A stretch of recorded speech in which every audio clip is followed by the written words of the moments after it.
Hello बच्चों, कैसे हो आप सब। उम्मीद करता हूँ आप सब बहुत अच्छे होंगे। आज की जो हमारी वर्कशीट है वो है वर्कशीट नंबर 159। डेट है आज 2 फरवरी 2021। यहाँ आप अपना नाम लिखेंगे और यहाँ आप अपने क्लास टीचर का नाम लिखेंगे। आज की जो हमारी वर्कशीट है वो मैथ्स की वर्कशीट है और आज की वर्कशीट का लर्निंग आउटकम है to introduce the concept of fractions. यानी आज हम फ्रैक्शंस के बारे में सीखेंगे। तो चलिए वर्कशीट को शुरू करते हैं। वर्कशीट का टॉपिक है बच्चों चॉकलेट के हिस्से। कमल और सुमन भाई बहन हैं। उनके मामा जी उनके लिए कुछ चॉकलेट लाए हैं। हर चॉकलेट अलग अलग आकार की है। मामा जी ने कहा दोनों बच्चे चॉकलेट को बराबर बराबर बांट कर खाना। कमल ने चॉकलेट को नीचे दिखाए गए तरीकों से बांटा है। सुमन को कमल का चॉकलेट बांटना सही नहीं लगा। आप भी देखकर पता लगाइए कि कमल ने कौन सी चॉकलेट दो बराबर हिस्सों में बांटी है और कौन सी नहीं। तो सबसे पहले देखिए गोल चॉकलेट है, तो क्या इसके हिस्से बराबर हैं? नहीं, इसके हिस्से बराबर नहीं है, इस पर टिक लगा दिए है। फिर देखिए ट्रायंगल वाली चॉकलेट है, क्या हिस्से बराबर है दोनों? हाँ बराबर है, तो हिस्से बराबर है पर टिक लगा दिया।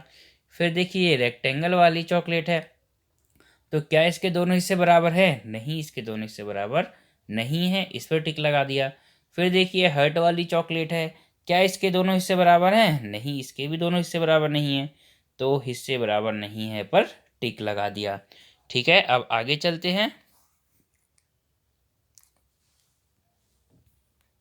आगे है क्या आप चॉकलेट को दो बराबर हिस्सों में बांट कर दिखा सकते हो? तो यहाँ पर चॉकलेट है अलग अलग आकार की, इनको दो बराबर हिस्सों में बांटेंगे। तो इसको बीच में से बांट दिया ऐसे, यहाँ बिल्कुल बीचों बीच बांट दिया। फिर गोले को भी आप बीच में से ऐसे बांट सकते हो। ठीक है, इसके बाद ये जो शेप है रोम्बस, इसको भी आप बीच में से बांट सकते हो। और फिर जो ट्रायंगल है इसको भी आप ऐसे बीच में से बांट सकते हो। तो इस तरीके से इन चारों शेप्स को आप बराबर हिस्सों में बांट सकते हो।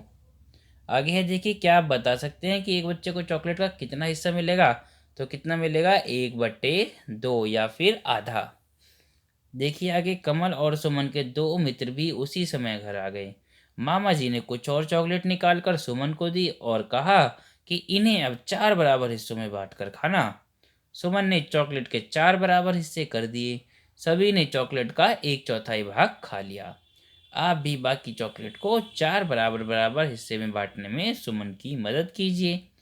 क्या आप बता सकते हैं कि अब एक बच्चे को चॉकलेट का कितना हिस्सा मिलेगा? देखिए यहाँ पर चॉकलेट दी हुई है, ये देखिए, इनको 4 हिस्से में बांटना है। पहली वाली को तो 4 हिस्से में बांटा हुआ है। अब अगली को 4 हिस्से में बांटना है, तो कुछ इस तरीके से आप 4 हिस्सों में बांट देंगे। फिर देखिए इस सर्कल वाली को 4 हिस्से में बांटना है, तो 4 हिस्से में इस तरीके से आप बांट देंगे। फिर जो स्क्वायर वाली है इसको 4 हिस्से में बांटना है, तो आप ऐसे इसको भी 4 हिस्से में बांट देंगे। तो इस तरीके से इसको आप करेंगे। आगे लिखा हुआ है एक चॉकलेट और बच गई थी। सुमन जब उसे 4 बराबर हिस्सों में बांट रही थी तभी कमल ने कहा कि उसे और चॉकलेट नहीं खानी है। अब सुमन को चॉकलेट के 3 बराबर हिस्से करने थे।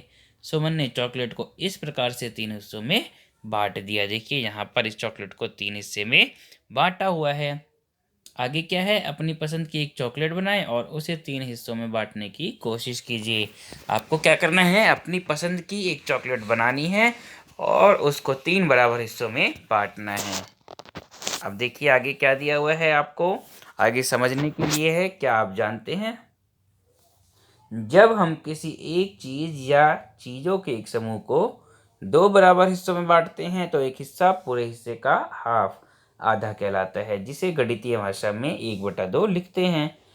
यानी जब 2 बराबर हिस्सों में बांटेंगे तो उसको आधा कहेंगे और उसको 1/2 लिखेंगे। जब हम किसी चीज़ या चीज़ों के एक समूह को 4 बराबर हिस्सों में बांटते हैं तो एक हिस्सा पूरे हिस्से का 1/4 कहलाता है, जिसे गणितीय भाषा में 1/4 लिखते हैं। किसी चीज़ के 4 हिस्से करेंगे बराबर हिस्से तो उसको 1/4 कहा जाएगा एक हिस्से को, और उसको लिखेंगे 1/4। फिर है जब हम किसी एक चीज़ या चीज़ों के एक समूह को 3 बराबर हिस्सों में बांटते हैं तो एक हिस्सा पूरे हिस्से का 1/3 कहलाता है, जिसे गणितीय भाषा में 1/3 कहते हैं। ठीक है, जब किसी भी एक चीज़ को 3 बराबर हिस्सों में बांटेंगे तो एक हिस्से को पूरे हिस्से का 1/3 हिस्सा कहेंगे और उसे लिखेंगे हम 1/3। आगे है, इस कार्य पत्रिका के अभ्यास के लिए अपनी कक्षा की गणित के अभ्यास पुस्तिका में से प्रश्न संख्या 58 और 59 भी कीजिए। आपकी जो मैथ की वर्कबुक है उसका पेज नंबर 58 और 59 आपको करना है और उसकी फ़ोटो लेकर व्हाट्सएप ग्रुप में भेजनी है।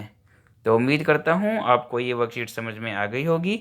मिलते हैं अगली वर्कशीट में, तब तक के लिए सभी बच्चों को bye bye and thank you.